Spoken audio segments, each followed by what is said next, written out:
Assalamualaikum dan selamat kembali ke Fast TV.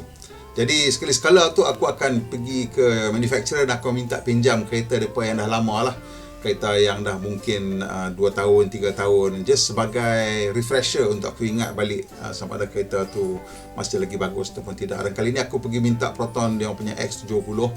Dan kereta ni memang salah satu kereta yang mengubah landscape SUV di Malaysia sebab dia menawarkan features yang comparable ataupun mengatasi model-model import tapi pada harga Proton. So ini memang mengubah landscape SUV di mana hanya X70 ni telah berjaya menggandakan jualan SUV daripada 2,500 sebulan kepada antara 6 hingga 7,000 sekarang. Sebab produk ni mampu milik dan menawarkan spesifikasi yang orang kata memang ngam lah, memang ngam sangat-sangat. Jadi bila dah lama macam ni, kita nak tengok balik sama ada kereta ni masih lagi kita kata relevan ataupun tidak. Sebab dulu dia punya memang fantastic value for money. Jadi orang pun ramai yang turun daripada brand jenama yang lebih mahal beli Proton sebab nak bagi peluang, mungkin nak merasa teknologi baru. Kenapa kereta ni memang lain sangat daripada yang lain. Masa awal-awal tu dia datang dengan teknologi yang kita tak pernah tengok. Iaitu antara teknologi yang kita tak pernah tengok ialah voice command, high Proton. Jadi high Proton ataupun voice command sebelum ni hanya ada pada jenama super premium lah. Maksudnya macam Mercedes-Benz kan, luxury brands, Mercedes-Benz, BMW, yes dia orang ada all this voice command. Tapi Proton tiba-tiba memperkenalkannya dekat bawah, dekat entry level punya brand. So ini nak menjadikan kereta tu satu macam novelty. Satu lagi teknologi yang ditawarkan pada masa tu ialah panoramic sunroof pada model entry level ataupun jenama entry level. So ini memang menjadikan panoramic sunroof pada harga sekian-sekian. Dan of course voice command tadi tu dia boleh mengawal macam-macam fungsi, termasuk dah turun naik tingkap, buka sunroof, tutup sunroof, kawal aircon, kawal radio dan sebagainya. Mula-mula tu agak kekok, tapi sekarang saya rasa ramai orang dah mula lebih faham fungsi dan kelebihan sistem voice command. Lepas tu Proton juga menawarkan onboard navigation system. Sebelum tu, nak dapat onboard navigation system ni memang kena menggunakan jenama mewah lah. Beli jenama mewah baru dapat. Jenama import pun kalau tak mewah tak dapat kan? Jadi beza dia kali ni dia menggunakan peta daripada Baidu ke, daripada one Chinese punya supplier lah. Dan dia punya presentation tu mungkin tak secantik masa awal tu, tapi sekarang dah banyak improvement yang dilakukan dan presentation pun dah lebih cantik dan dia punya performance of the navigation system pun dah agak okey juga. Tapi kita kebanyakan masih lagi menggunakan apa yang ada dekat phone kita lah, sebab itu yang kita mungkin paling biasa dan paling kenal dan paling akrab dan tahu macam mana cara nak menggunakannya. Dan presentation dia juga saya rasa mungkin lebih elok lah. Kemudian juga kita dapat buat kali pertamanya engine direct injection turbo. So masa tu direct injection engine kan. Sebelum tu memang tak merasa nak dapat engine direct injection turbo pula tu.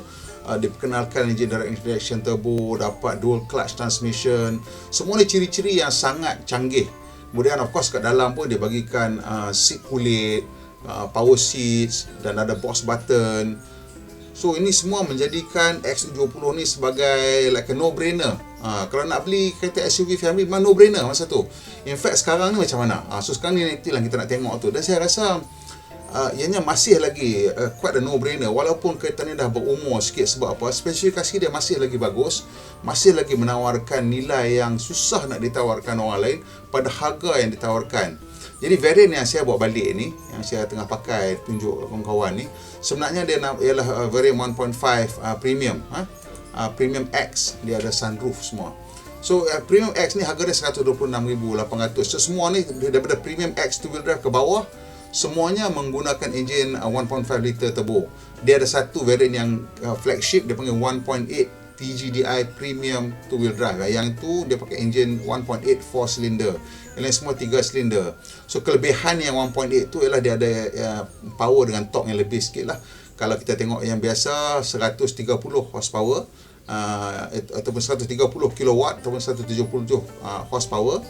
Tapi yang untuk 1.8 dapat 135 kilowatt ataupun 184 horsepower, dapat lebih kurang dalam 13 horsepower lebih lah.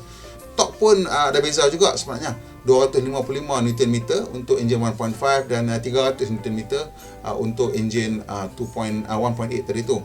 Cuma beza dia ialah enjin 1.5 ni torque dia datang lebih awal.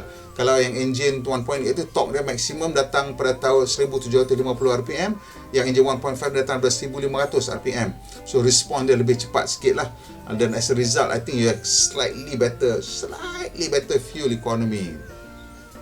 Lain daripada tu, kereta ni daripada luar, there's of course wheel punya size semua dapat 7 speed dual clutch transmission. Cuma yang berbeza daripada luar mungkin rim size rim lah, bermula dengan 17 inci untuk base model standard, dan yang lepas tu naik ke 18 inci untuk base model executive. So dia executive ke atas semua 18 inci dan yang premium semua 19 inci. Dia macam tu lah beza dah. 17 standard, 18 premium, 19 executive. Rim size.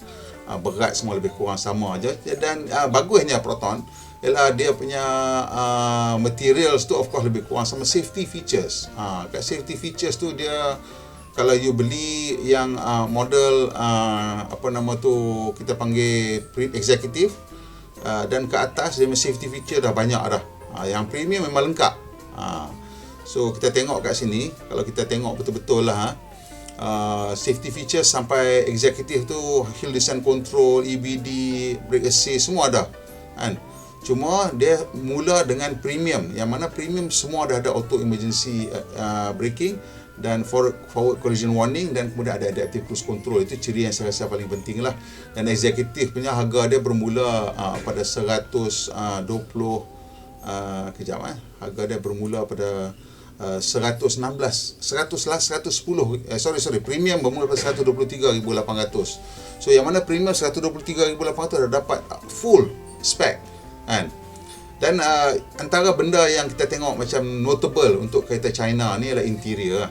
Interior dia kebanyakannya menawarkan kulit, dan material yang digunakan atau bahan yang digunakan adalah agak menarik juga, dan kebanyakannya datang dengan seat elektrik dan kualiti interior yang kita payah nak dapat pada jenama-jenama lain. Dan entertainment system is where betul-betul Chinese punya brand really shine. This is true of almost any brand. Kalau you compare price, mana orang menang lah. Yang ini datang dengan 8 inci punya touchscreen, dan semua dapat 8 inci punya touchscreen. Semua standard. Semua ada voice command, semua ada online navigation, online music streaming, online weather forecast, smartphone connectivity. Cuma smartphone connectivity itu dia tak ada Android Auto lah dengan Apple CarPlay. But semua lain ada lengkap. So this is something yang memang untuk China memang menang sangat-sangat lah. Dan of course dapat Proton Link punya app lah yang boleh check dia punya vehicle status, remote control dan sebagainya. So this is something yang lain yang sebelum ni tak dapat nak dirasakan ataupun dinikmati oleh jenama-jenama biasa. Nak ada app nak tengok punya status kereta. Ini benda tu kecil, but it can be quite important, di mana you boleh tahu kereta kunci atau tak kunci kan. Remote control boleh start engine daripada jauh dan sebagainya. So these are all things yang sebenarnya add value. Mungkin tak pakai, setengah orang tak pakai, tapi yang mana reti pakai tu sebenarnya dia memang add value. And of course untuk sound system tu, yang mana the top 3 variant yang premium tu datang dengan 9 speaker, ada subwoofer, yang lain tak ada subwoofer lah.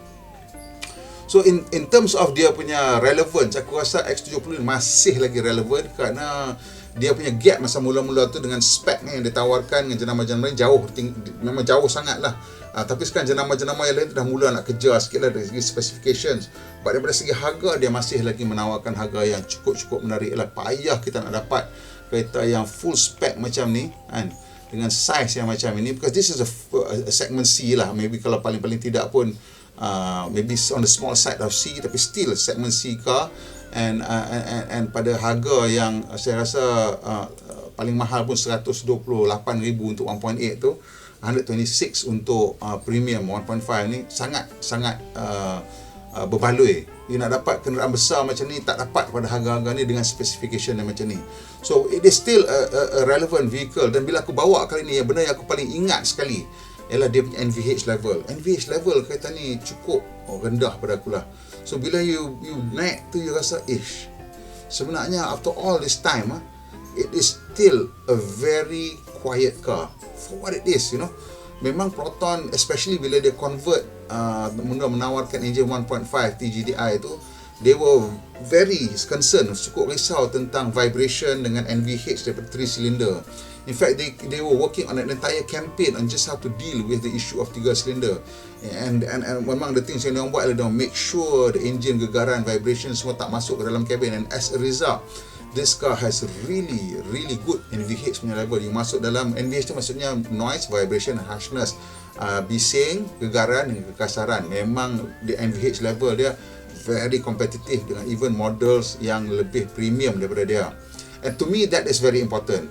In terms of the ride, comfort, quality semua, aku rasa is on par with almost every other SUV. Dia tak ada macam benda yang pelik sangat. People say they float sikit masa high speed, whereas an SUV, that is memang acceptable. And kalau berjalan corner-corner pun, kita boleh have a bit of push.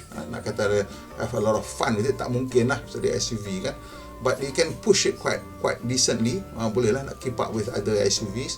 Dan batas highway with the fuel economy, with the NVH level, dengan adaptive cruise control, it has the complete package and at very competitive prices. So I think kalau you masih lagi melencari kenderaan SUV keluarga, mau tak mau you masih lagi kena tengok Proton X70 ni. Okey, sampai saja video saya kali ni. Kalau nak tengok full spec and comparison, saya run lepas pada video ni, boleh tengok. Kita akan tunjukkan dia punya full spec and comparison of the different variants dalam Proton X70. Pemandu Malaysia Pandai Berhemah, kita jumpa lagi insyaAllah.